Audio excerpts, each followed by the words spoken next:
You're good. Good afternoon, brothers and companions. My name is John Gnotek, Master Mason from Milford 165. I would like to humbly thank you all for this honored opportunity to speak to this distinguished lodge again.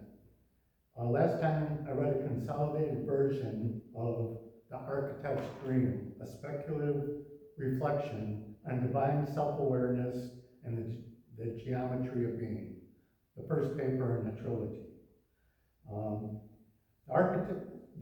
What I'm reading, so I'm going to give you a summary of what that paper was, because I read it last time. There's only a couple of us here, so I'll give a summary of that and then proceed into my second paper. The first paper is the architect dreamed the cosmos into being through thought and fashioned man as a mirror in which that thought beholds itself. The mason is charged to act accordingly in proper reflection.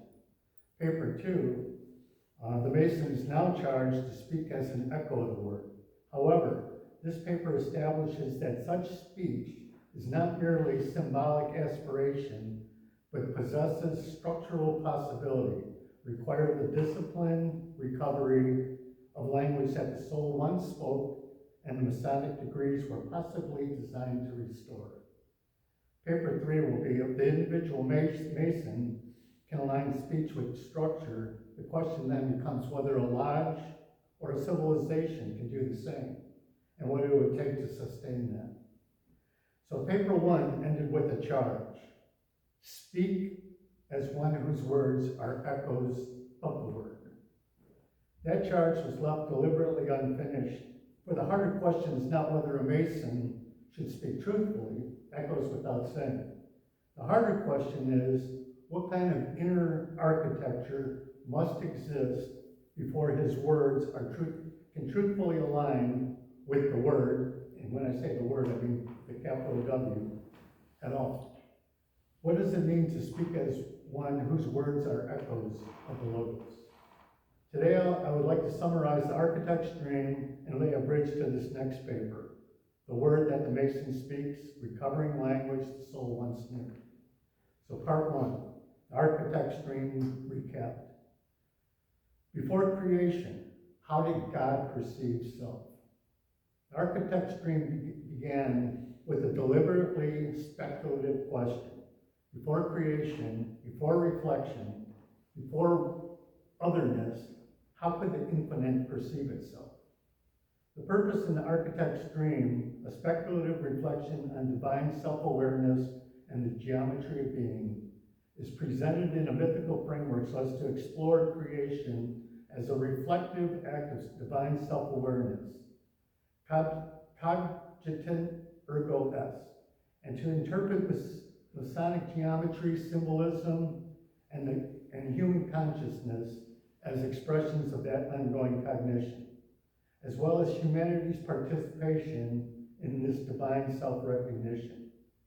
Where do we even start to imagine such a concept? Ein Sof Or. That is, the Ein becomes Ein Sof, becomes Ein Sof Or. Ein is no nothingness, unmanifest potential. Ein Sof is limitless, boundaryless awareness. Ein Sof Or is limitless light, the first movement toward revelation. This is not an evolution of God, nor God discovering self, nor are we speaking of creation in the material sense yet. This is when the infinite begins to be knowable. The first possibility of manifestation, the emergence of distinction, limit, and illumination from undifferentiated infinity. The moment at which the unbound begins to be knowable through emanation, relation, and measure. Light, with a capital L, emanated into physicality. Ein Sof Or is not light after darkness. Light reveals, thus distinguishes. And once distinction appears, the possibility of geometry appears with it. Geometry is not simply the study of shapes. It is the study of ordered relation. Point to line, line to plane, plane to volume, part to whole, center to circumference. It is the grammar by which the unmanifest becomes intelligible as form. Speculative masonry represents the same laws by which the great architect formed the universe: proportion, harmony, and order. Actually, this is where masonry finds its deepest symbolic foundation, in the language of geometry. The mason uses the tools of the builder as emblematic of reason, balance, and thought. The architect's dream, as this paper does, moves not through dogma, but through speculative divine architecture. Both use the language of geometry, reflection, and initiation. The architect's dream to approach the mystery of aim, where the architect dreams the universe into being. This paper, the word the mason speaks, uses that same language and mythical presentation to explore how the mason might recall the lost word, which in this exploration is not a word per se, but to speak again the language of the great architect, lost long ago. Not first buried underneath the destruction of a Jewish temple, but quite likely in the confusion and rubble of the Tower of Babel. So now, creation as reflection, not mere manufacture. A parallel among most traditions is the word is divine. In the beginning was the word, from John 1:1. Corpus Hermeticum says, the mind of God, being light, brings forth the second mind, which is the Logos. Plato writes, when he was framing the universe, he put intelligence in soul and soul in body, so that the cosmos itself might become fairest and best. The demiurge does not merely assemble matter, but orders it by intelligence. This is nous. Geometry is the language and first visible form of nous. So geometry as the language of manifestation. If geometry is the visible grammar of divine order, then language may be the moral grammar of human alignment. The cosmos is not merely something made, it is something reflected, an infinite defining form, distinction, proportion, and eventually consciousness. In the architect's dream, I write, in Lashon HaKadosh, History, Holiness, and Hebrew, by Rabbi Reuben Haim Klein, contemporary Jewish scholar, educator, author, and commentator, shows that the Jewish tradition sees Hebrew as a sacred tongue, whose very lexemes carry intrinsic meaning, not merely a conventional designation. This by its very name, Lashon HaKadosh, meaning the holy tongue, is a concept that resonates with the idea that word and logos are not arbitrary signs, but expressions of divine intention underlying reality. Klein states, quote, this is but one way in which biblical Hebrew is utterly unique. It differs from every other language with such depth and precision that it could hardly have come about haphazardly. The very fabric of Hebrew bespeaks a language engineered by a hidden guiding hand, unquote.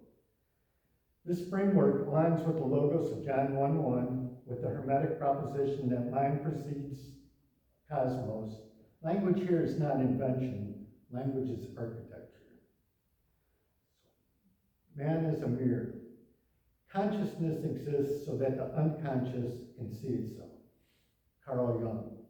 Carl Jung implied consciousness is not accidental. It is the mirror through which the greater psyche, with a capital P, sees itself. Quote, the goal of psychic development is the self, unquote, and self with a capital S. Thus, if man is the mirror of God, then humanity becomes the place where the infinite sees certain things for the first time through finite reflection. Not because God lacks knowledge or lacks the capacity to imagine, but because the experience of reflection is different than the possession of knowledge. If nature reveals the architect's geometry, man reveals the architect's capacity for meaning. This first paper moves from cosmos to man. Humanity is treated as the inward mirror of the architect, a place where divine thought becomes consciousness, moral, free, loving, and capable of return. The infinite, undifferentiated monad has no contrast, nothing to compare, nothing to reflect. Via man's God-given freedom, the experience of the courage, danger, and dignity of real choice is felt and made real. The mirror can reflect, but it can also distort. Through man and the freedom beholden, the divine experientially beholds the liberty and consequence of freedom. Love, creativity, moral conscience, compassion, suffering, forgiveness, and return. But also divergence, betrayal, and abandonment. However, God, affronted by deviations of his will, does not teach lessons God did not know, but shows freedom requires truth and rectitude, limits and equilibrium, the alignment between principle and action. It says that if the cosmos is the architect's outward reflection, man is the inward one. In Ein Sof, God lacks nothing, but neither does God refract anything. God is omnipotent, yet does not experience the echo of his own thought reflected back from outside himself. With man, God can see his image respond, not in compelled harmony as the geometry of the universe, but in chosen alignment, or, be it as it may, chosen divergence. Unity is radiant when it is chosen, not merely possessed or forced upon. No, in the architect's dream, evil is treated symbolically as wisdom unaligned, freedom misused, and light bent inward, not as a rival architect, so as to not be dogmatic or dwell too deep upon the concept of evil. It explicitly frames, in mythical symbolic presentation, the first paper's movement was emergence from the divine, forgetfulness, awakening, and return. It explicitly frames the Masonic journey as recollection and restoration. The lost word is not merely external, but bound to remembering divine origin, the soul remembering its origin and laboring back toward alignment. In the closing charge, speak as one whose words are echoes of the word. That was where the architect's dream ended, not with an explanation, but with a charge. If the Mason is a mirror of God, of the architect, the great architect's thought, then his life must become a clearer reflection. His actions must reflect it, his conscience must reflect it. And most importantly, for what follows today, his words must reflect it. Thus, the return current is not merely a cosmic principle, but a human obligation. Masonry provides the symbols, moral architecture, and guideposts through which that calling becomes a life. Once found, the lost word is remembered progressively through the labor of squaring actions with principles, aligning one's desire with their obligation, and in effect, raising thought to the level of divine geometry. A path back to unity lit by light. Part 2.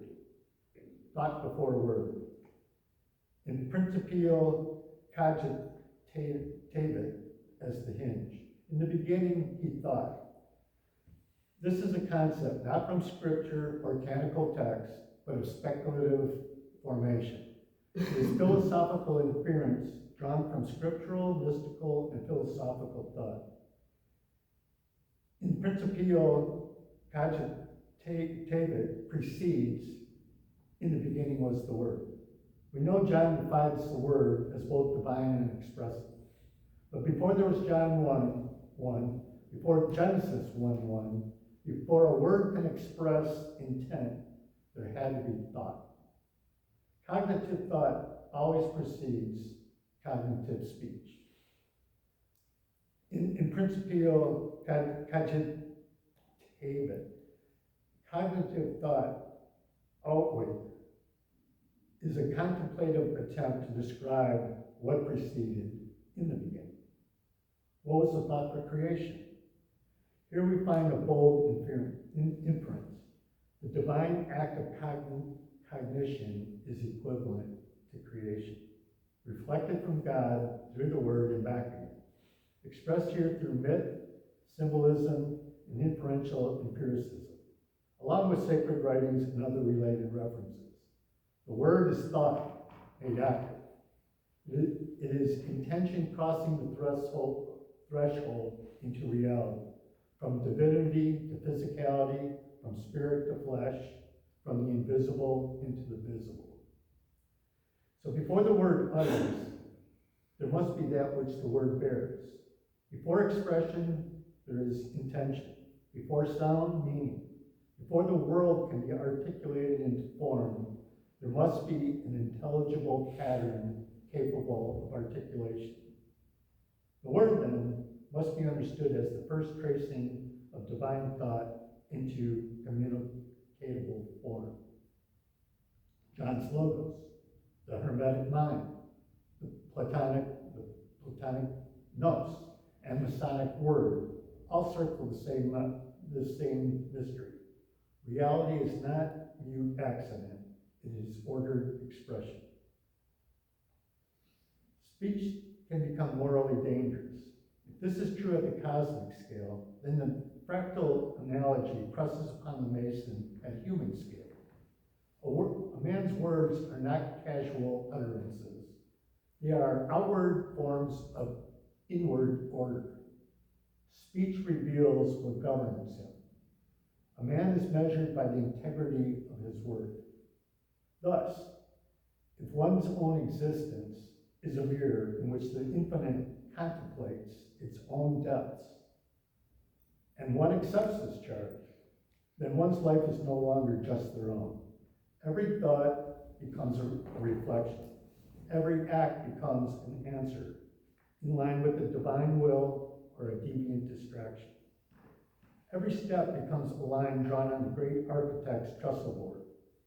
His speech becomes the visible geometry of his conscience. Obligations are sacred. Part 3, the charge left hanging. Now it's time to speak your native tongue. The architect's dream packed a lot before the charge, but incomplete in the sense that it ends with a charge rather than a resolution. A shift from cosmology to obligation, a guidepost to next steps. A conclusion allows the listener to leave with an idea. A charge does not. A charge follows him out of the room. The architect's dream ended not with explanation, but with obligation. So now, if the universe is the architect's dream and the Mason is the dream awakening to itself, what does the charge lead to? What actions are required of the Mason adhering to such a charge? The word the Mason speaks, this paper, picks up where that charge left off. If you are nothing more than God's creature among creatures, your speech is nothing more than a learned communication mode. If you are a mirror upon which the great architect reflects his divine will, a Mason's speech is more than a means to communicate, and much more than the audible words from one's mouth.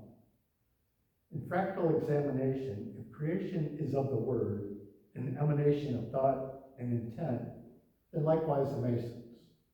Thought and word both have impact into this world of ours. If man is the mirror in which the architect's thought becomes conscious, then the Mason cannot treat his words as casual instruments. His speech, his silence, his vows, and his conduct all become part of that mirror. Speech must be proper. The Mason must uncover and embrace the lost word. That is, he must first relearn his native tongue. Now, the danger of receiving light without discipline. A Mason may receive light, study symbols, contemplate geometry, and admire the structure. but still remain unchanged in speech and action. He made whole chairs all the way to the east, yet still be deaf and mute. That is the danger. Light received but not integrated becomes a shining object. Light integrated becomes obligation. The obligations Masons recite in all facets of their degrees are not mere words to just say out loud, or mere motions to simply proceed with. They are serious promises and commitments to his fellow brothers and companions, to his lodges, to his community and family, to himself and his royal ark, and to the great architect and the divine will. Speech is where inward alignment becomes visible. If the Mason is charged to speak as an echo of the word, what must be true within him before such speech is possible? The question is not whether a Mason should speak truthfully, that much is obvious. The question is this: what kind of inner architecture must exist before a man's speech can truthfully echo the word at all? If the architect's thought becomes creation through word, in practical perspective, then the Mason's thought becomes moral reality through speech and actions. His words reveal his inner geometry. His conduct tests whether that geometry is aligned or distorted. Did he really find the lost word in his Royal Arts degree? Does he know what it means to speak it? What does finding the lost word even mean? Part 4. The lost word was not merely lost or hidden, it was misaligned. The lost word is often imagined as something concealed, buried, protected, or forgotten. And symbolically, that's true. But this bridge paper proposes a further perspective. The word was not merely hidden from humanity, it was misaligned by humanity. Misaligned does not mean mankind has the wrong vocabulary. It means that the relationship between inner and outer has fractured. It was lost long ago when speech first separated from truth. Was the Tower of Babel but a story of confusion, of mixed languages, of man's pride cause for divine intervention? Or perhaps let's examine this in the sense that man, flushed with the pride of his own achievements, stepped out of the divine will by his own volition. Thus spoke, quote, foreign language aside his native language, the Holy Tongue. In regard to the Babel story in Jewish tradition, the Holy Tongue being Lashon HaKadosh, the lost word symbolizes a condition of human fracture, speech separated from truth, language separated from humility, architecture separated from divine order, and action separated from obligation. Consider the word was not lost in a fault per se. Consider perhaps it was lost in misaligned speech. Certainly Adam spoke the Holy Tongue, and likely the children even Cain. But like oaths without intent, that is, words spoken correctly, but without internal alignment, language ceases to carry shared structure and fragmentation follows. Speech turned inward, serving self-over-alignment, does not alter reality itself, but it degrades the human capacity to perceive and act within it, as may have been the case in Babel. First, what does speech turned inward entail today? Alignment is not just about correctness, it requires integrity of intent in accordance with the great design. Language drift is another example. The meaning and integrity of words change. Or oaths made without actual intent. A brother takes an office but never shows. In each case, language retains its form but loses its alignment. Words continue to be used but no longer carry the structure they are meant to convey. How does that relate to the Tower of Babel? Babel is not just many languages. It is expression detached from structure. It is a man looking to himself and stepping out of the great architect's great design. It is a man forsaking his royal art. It is a man devising his own plans. What was misaligned? The light bent inward was not grammar, not vocabulary, it was intent. More specifically, speech ceased to align with structure and became bent inward towards self-exaltation. Shared meaning fractured, resulting in failed coordinations, degraded trust, and construction eventually ceased. Babel did not destroy reality or geometry or structure itself. It then, and still now, is cause for destroying humanity's shared alignment with structure through divine language. For proper alignment today, a Mason must speak proportionately, intentionally, and under constraint, precisely to resist Babelic drift. In Lashon HaKodesh, History, Holiness in Hebrew, Rabbi Klein shows that Jewish tradition sees Hebrew as a sacred tongue. Thus, Lashon HaKodesh is a useful model of alignment, regarded by Jewish tradition, not man-made like other languages. It is an example of what aligned language looks like in one tradition. The Mishnah, the first written collection of Jewish oral traditions, believes the Torah, derived from Lashon HaKodesh, as blueprint of the world. Here, true words are not empty labels. In sacred language traditions, a word does not stand for a thing. It stands within it. Lashon HaKodesh, believed in this tradition to be the language of origin, is a model of language that aspires to the same non-arbitrary structure that geometry exemplifies. Excuse me 1 minute.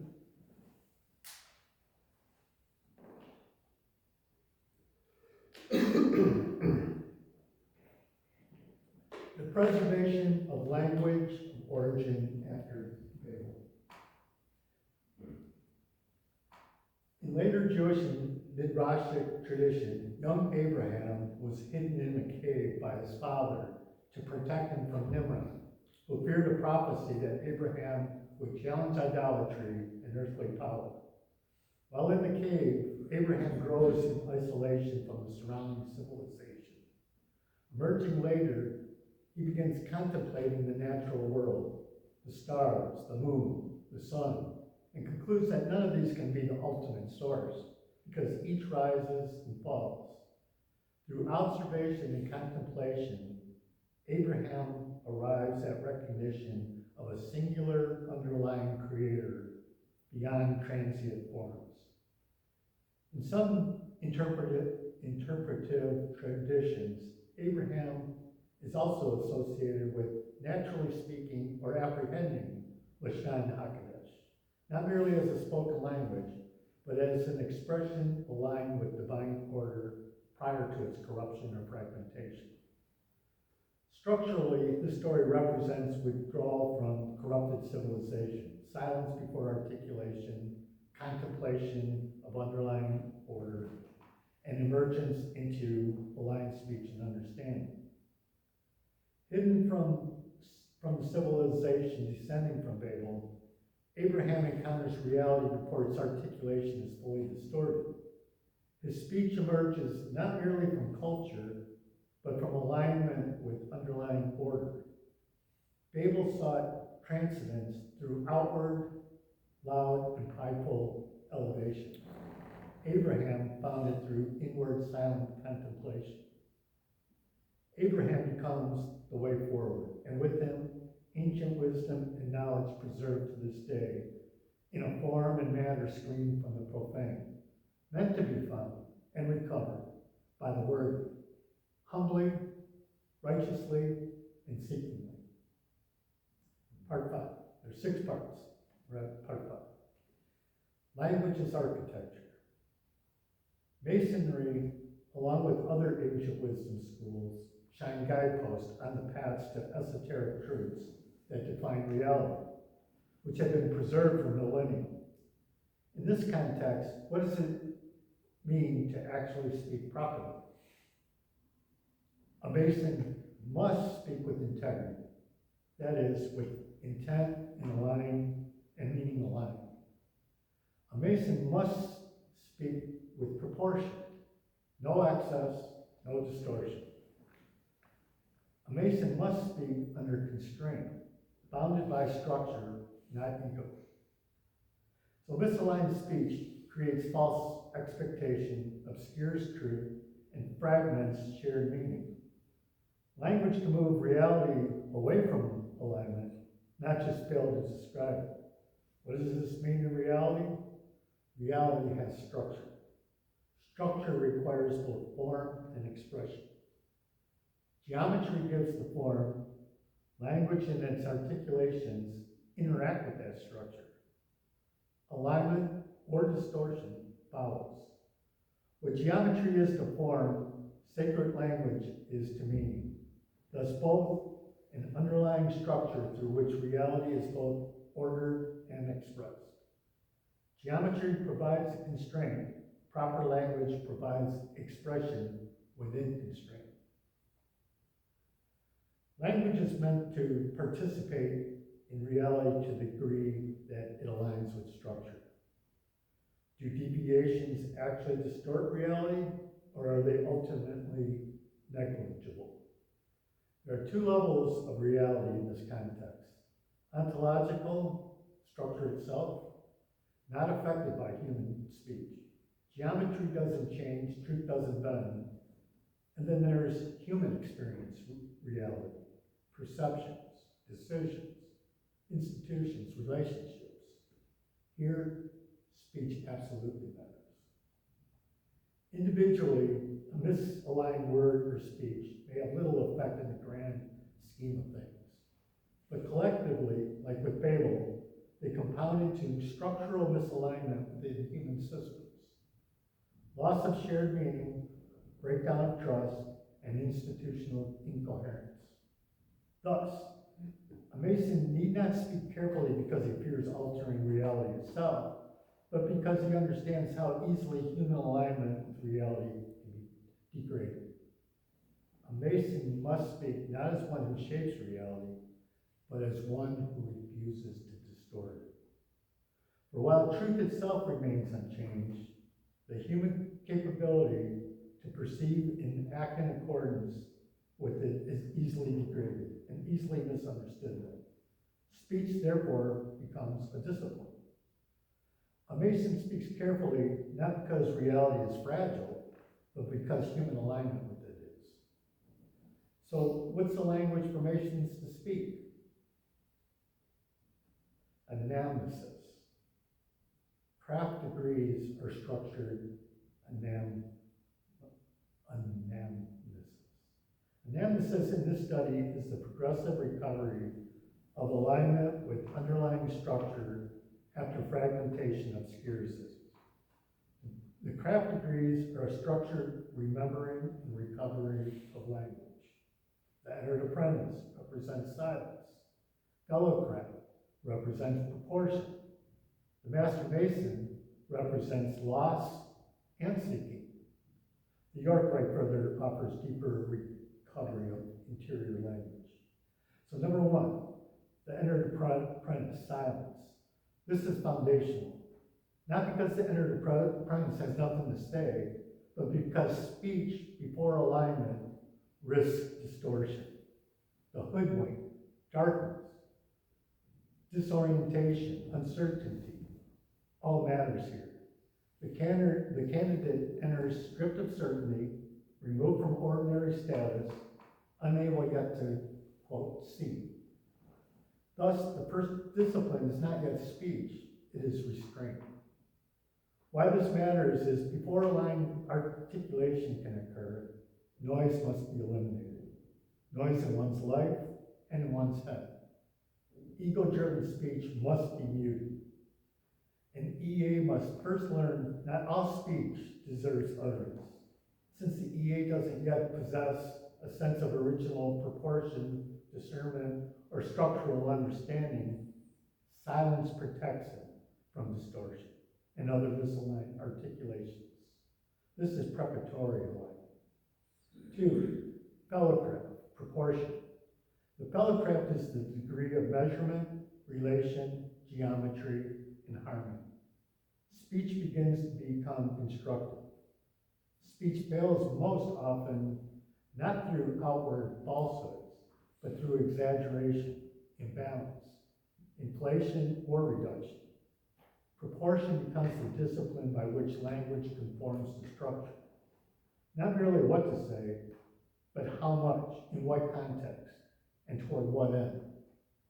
Thus, if geometry governs coherent form, then proportional speech governs coherent meaning. The fellowcraft begins recovering language, disciplined by structure. 3. Master Mason, loss and seeking. The Master Mason degree, end of the line, mastery accomplished? Not quite. The Master Mason enters a crisis of sorts, the loss of the word. The Master Mason has shown alignment cannot be assumed. Fully aligned articulation isn't just awarded upon the recitation of a pledge of obligation or of a badge of honor. The quest is just the beginning. If the Master Mason just remains where he is, no loss, no gain, he is still at equal footing with every other Master Mason. But he hasn't found the word, and may not even realize it exists. He may never experience an awareness that something true is missing. Anamnesis never happens. Still a Master Mason, just without the word. But the Master Mason that senses something more, something true, something really real, or simply gleans truths from the degrees, believes what others experience. Anamnesis sparks. And if one follows forth, the word may be recovered. Down the York path, possibly others. Possibly just metaphorically stepping out of a cave. Once anamnesis is sparked, the David whispers really matter. The craft degrees become a very elegant foundation of didactic architecture. Entered apprentice removes distortion. Fellowcraft teaches structural relation. Master Mason recognizes fragmentation and to pursue recovery. And in addition, York-Wright, discovery and protection. This reframes the craft degrees from mere morality plays to progressive restoration of aligned articulation. Necessary steps to find the word. Now, the move from philosophy to action, speaking the word, the operative discipline. The craft becomes anti-Babylonic formation, not by restoring one literal language, but by restoring disciplined articulation, shared structure, and accountable speech. The Master Mason never fully solves the laws. That's important because alignment then remains a discipline, not a possession. This prevents triumphalism. So now, how must a Mason speak? Restrained, proportional, humble. By the awareness that the word is not possessed, only approached through discipline. 3 disciplines in particular. 1, integrity of intent. No gap between thought and word. Or at least a refusal to knowingly divide speech from conviction. This governs sincerity and inward alignment. It opposes deception, performative agreement, manipulation, hidden motives, and speech as strategy detached from truth. This is why procedures and degrees are ritualistic, to prevent drift, to maintain truth. If speech emanates from divided intent, articulation already begins distorted. 2, rectitude of proportion, word calibrated to reality. In reality, most destructive speech is not outright false, it is disproportionate.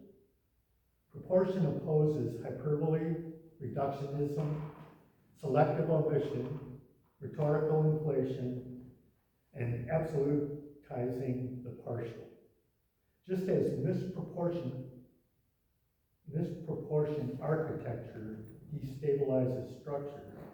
Misproportioned speech destabilizes judgment, trust, and coordination. As such, proportion is not aesthetic, it is structural. Third discipline, alignment of return. Word does not terminate in ego. What this governs is orientation. Not whether speech is technically true or whether it is proportional, but what speech ultimately serves. This is the Babel principle. Speech bent inward towards self-elevation, dominance, vanity, self-preservation becomes structurally distorted, even if factually accurate and rhetorically elegant. Think many a campaign speech as an example. These disciplines are the beginning, middle, and end of articulated speech. This triad maps naturally onto obligation, restraint, and accountability. Silence could be considered a fourth discipline. Integrity of intent governs origin. Rectitude of proportion governs form. Alignment of return governs orientation. So the word remembers itself whenever articulation realigns with the structure from which it emerged. When alignment is achieved, speech is no longer merely communicative, it becomes structurally coherent with the logos. The word was never destroyed. It was buried under the rubble of distraction, forgotten in the noise of progress, lost to the deepest recesses of the soul. The true seeker is urged return with Damon whispers. The true seeker's humble journey back toward origin delivers him to his inner sacred vault and to the word, just as a welcome prodigal son. The language the man Adam spoke with this maker as they traversed the garden, putting word to object, was no man-made linguistic architecture, but of the very syntax of creation itself, of geometry, of the holy tongue, of the logos. It wasn't that humanity spoke this holy tongue until Babel and started speaking multiple language, thus confusing their building coordination. For Jewish tradition has it that they spoke other languages already prior. But perhaps it was when they, the majority of the people of the day, truly went off the rails in alignment with true speech. Their thoughts, words, and speech no longer became accountable to reality. Babel became speech detached from truth. Misalignment propagates. Even a simple deviation can. For example, I'll say yes, I'll figure it out later. Or when language becomes vague, padded, or overconfident. Thus again, this bridge paper is an exploration and explanation of existential pondering in Masonic fashion, not declaration of dogma. Thus, when old words are replaced with new or distorted meaning, the speaker must then explain, justify, or reframe this new meaning. New words are further introduced to justify the change in meaning. Each layer requires more language and less truth. This is how systems, personal or organizational, become incoherent. Misalignment compounds like this. Distorted word becomes distorted expectation, becomes distorted action, becomes distorted explanation. At the Tower of Babel, it wasn't that people couldn't speak, it's that speech no longer produced shared reality. What does any of this look like today? On a personal level, one says something slightly off or off color. One adjusts behavior to protect it. One then stops noticing the gap. This results to internal fragmentation. On an interpersonal level, others adapt to your inconsistency. Trust becomes conditional. This results in relational instability. On an organizational level, leadership language does not equal operational reality. Teams compensate with informal interpretations. resulting in drift, inefficiency, and eventual breakdown. Why it matters to a mason. Because once a mason gives his word, he becomes structurally tied to its consequences, good or bad. The danger really isn't one in a deviated moral sense. I didn't see you do that, or I didn't see you do that, or insurance companies can afford it, I deserve it. Everyone leaves their shopping cart next to their car. The danger is introducing or allowing geometric distortion into one's life. Even the smallest distortion will propagate, requiring correction or collapse. Right? I'm almost done here, folks. Aligned speech prevents propagation. When a mason speaks in alignment, intent is clear and no internal correction needed. Expression is precise, so no reinterpretation is needed. Reality matches, no repair needed. To prevent compounding, a mason can apply 3 constraints. 1, delay. Pause before committing with reflexive speech. This protects intent. 2, reduce. Say less, not more. This reduces distortion surface area. 3, bind. Only say what you will stand behind. This ties speech to reality immediately. Where this may actually get hard, for example, say a mason publicly supports a lodge initiative. Later he realizes it's flawed or he no longer agrees. In this example, he is at a fork. He can double down publicly and adjust his language to justify and protect his prior support or statements, a fragmented, misaligned path. Or he can take an aligned path. Quote, based on what I now understand, I need to revise my position. Here's where I was wrong, and here's how I intend to proceed. What this does, it restores intent, corrects expression, and realigns with reality. Speak in such a way that no future word is required to defend the present one. Or perhaps don't speak, silence.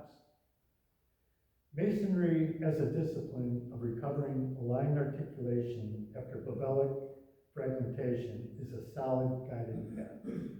Mason's work is therefore not merely moral, but articulate, to reduce distortion within himself until speech again becomes capable of carrying truth proportionately, intentionally, and without collapse into ego. Part 5, the closing. The Mason is charged to speak in alignment with the word. This paper argues that such alignment is not only symbolic, but actually structural, requiring the recovery of a language that participates in reality rather than distorts it. The question is no longer whether speech matters. The question is this: what enters the world because you spoke? When your words are gone and only their consequences remain, will they reveal the great architect's design or obscure it? The lost word was never actually divorced from the Mason.